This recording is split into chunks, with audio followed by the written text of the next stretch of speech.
Amitires, hoje a nossa conversa é sobre algo que vem me preocupando há um bom tempo. A gente está vivendo uma era em que a busca pela beleza se tornou urgente.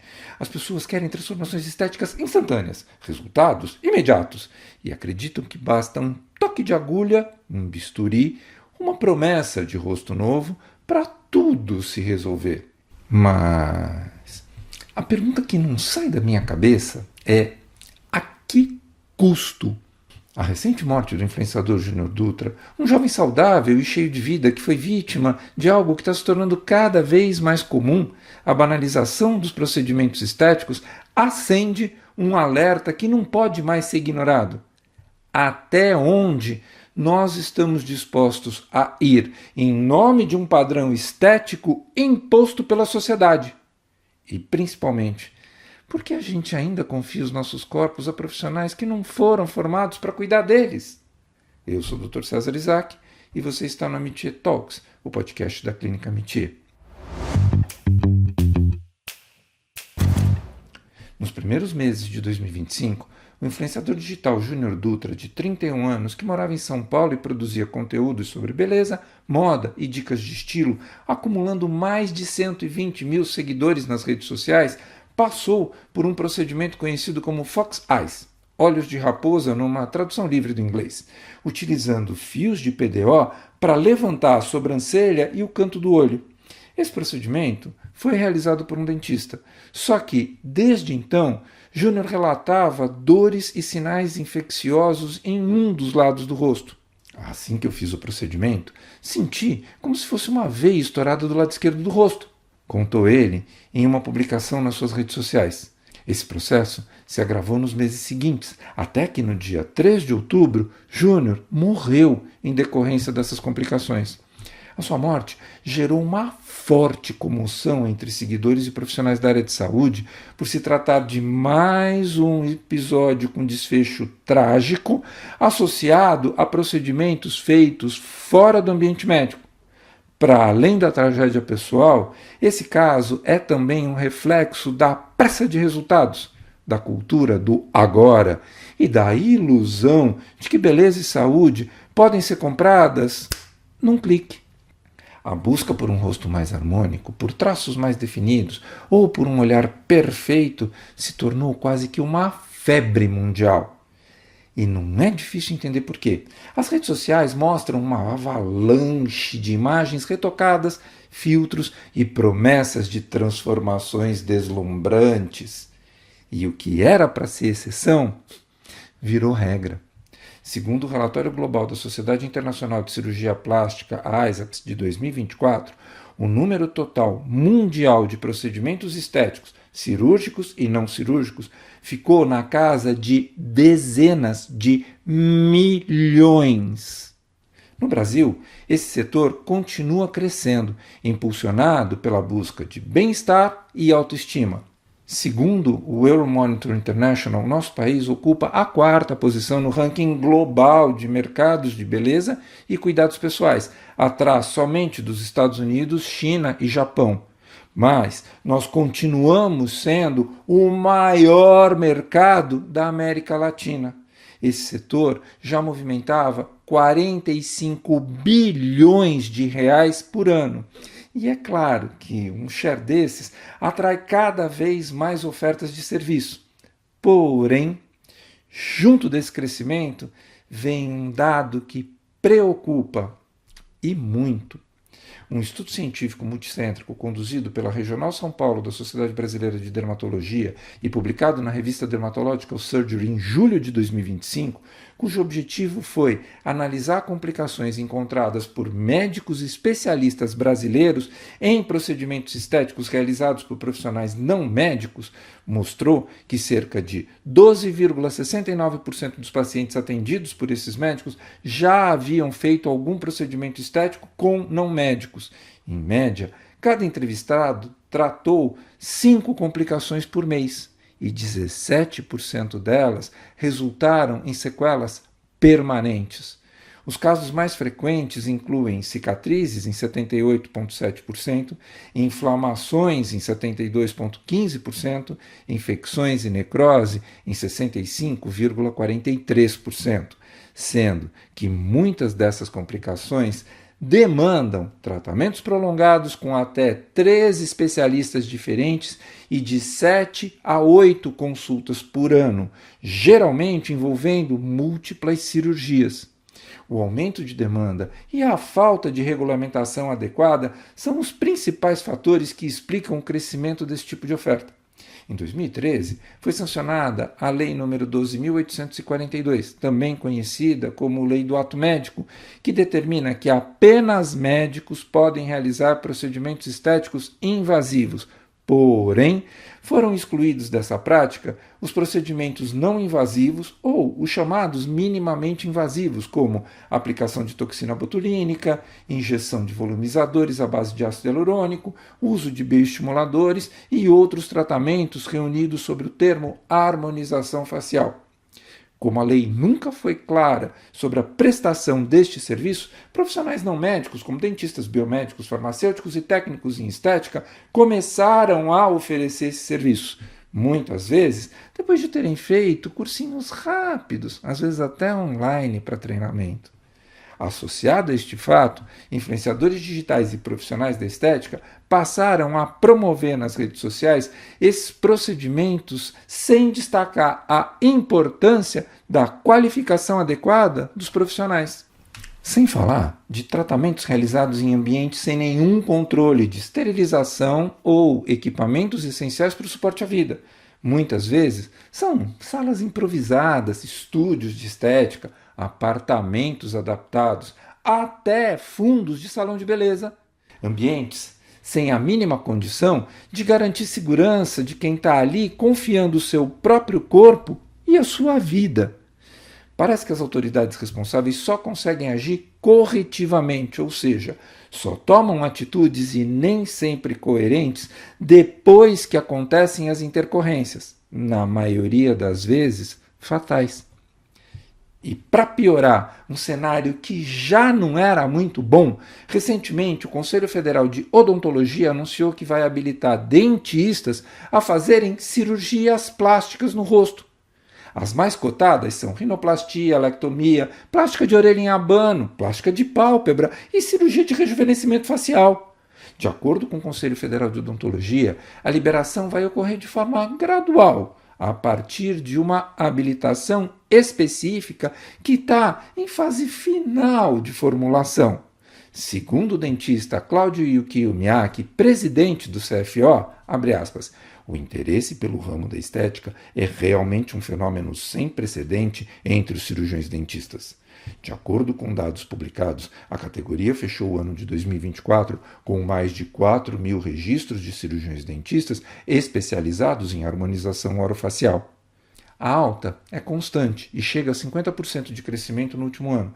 Em 2021, eram 908 e em 2023, 2.675 especialistas na área, enquanto a ortodontia, por exemplo, cresceu 3,9% entre 2023 e 2024, e a implantodontia registrou um aumento de 7%. Desculpa a curiosidade, tá? Mas se você, amateur, precisar fazer uma obturação dentária, quem você vai procurar? A Sociedade Brasileira de Cirurgia Plástica tem manifestado preocupação com as notas sobre a resolução do CFO. Aspas para o cirurgião plástico Volney Araújo Pitombo, presidente da SBCP. A cirurgia plástica é uma especialidade médica que exige formação longa e rigorosa. Após os 6 anos de graduação em medicina, o médico que pretende obter o título de especialista em cirurgia plástica deverá ter treinamento em serviços sob orientação e supervisão de preceptores, a residência médica, pelo período de 3 anos na especialidade de cirurgia geral e, na sequência, mais 3 anos na mesma modalidade de treinamento na especialidade de cirurgia plástica. Portanto, Ao todo, são 12 anos de formação para um médico se tornar especialista em cirurgia plástica. O Dr. Pitombo continua, abre aspas, muito além da parte estética, os procedimentos operatórios na área de cirurgia plástica exigem profundo conhecimento teórico-prático, estando sujeitos a complicações e intercorrências que podem levar o paciente a óbito. Sem qualquer demérito à formação dos dentistas, considerar que eles poderão ser habilitados a realizar cirurgias plásticas sem a formação em medicina é uma decisão de altíssimo risco para os pacientes. Fecha aspas. E os alertas não param por aí. O Conselho Federal de Medicina vem chamando atenção para a proliferação de cursos que ensinam técnicas invasivas a pessoas sem formação médica, como aplicação de PMMA, peelings profundos e outros procedimentos de risco. De 2012 a 2023, o CFM documentou milhares de ocorrências judiciais de exercício ilegal de medicina, além de denunciar centenas de cursos que oferecem capacitação para procedimentos que deveriam ser exclusivos de médicos. Muitos casos ganharam repercussão nacional e escancaram esses riscos, como o da jovem Liliane Amorim, influenciadora cearense de 26 anos, que morreu em 2001 após complicações de uma lipoaspiração feitas em condições no mínimo questionáveis. A causa da morte foi choque séptico e infecção decorrente de perfurações abdominais durante o procedimento cirúrgico. E a lista segue. Vocês se lembram do caso do empresário Henrique Chagas, de 27 anos, que faleceu após um peeling de fenol feito na clínica de Natália Becker, que se apresentava como esteticista sem ter formação alguma na área de saúde? A causa da morte foi arritmia cardíaca, decorrente da inalação de gases liberados pelo fenol, algo perfeitamente evitável se o paciente tivesse sido atendido numa sala cirúrgica com monitorização cardíaca e ventilação assistida. Ou, mais recentemente, o caso de Silvia Maria Cândido, de 63 anos, que precisou ser submetida a uma cirurgia de emergência e ficou internada por 7 dias em uma UTI por causa de um sangramento intenso no pescoço decorrente de uma cirurgia plástica para rejuvenescimento dessa região feita por uma dentista. Ao deixar a clínica, a paciente foi alertada pela irmã de um sangramento no pescoço. Por volta das 3 horas da manhã, esse sangramento tornou-se intenso, com inchaço na área e sensação de falta de ar. Como não se sentia bem, ela mandou mensagem para a dentista e chegou até a ligar pedindo orientações. Sem comunicação, a paciente acabou indo para um pronto-socorro de um hospital particular, onde foi internada por causa da gravidade do quadro. Um cirurgião plástico foi acionado e, após exames, ele identificou a origem do sangramento e a paciente teve de ser operada de urgência. Depois da operação, o cirurgião plástico declarou que todas essas complicações eram decorrentes do primeiro procedimento. A dentista se limitou a dizer que o procedimento foi feito dentro da literatura médica e que manteve contato com a paciente e com a família dela.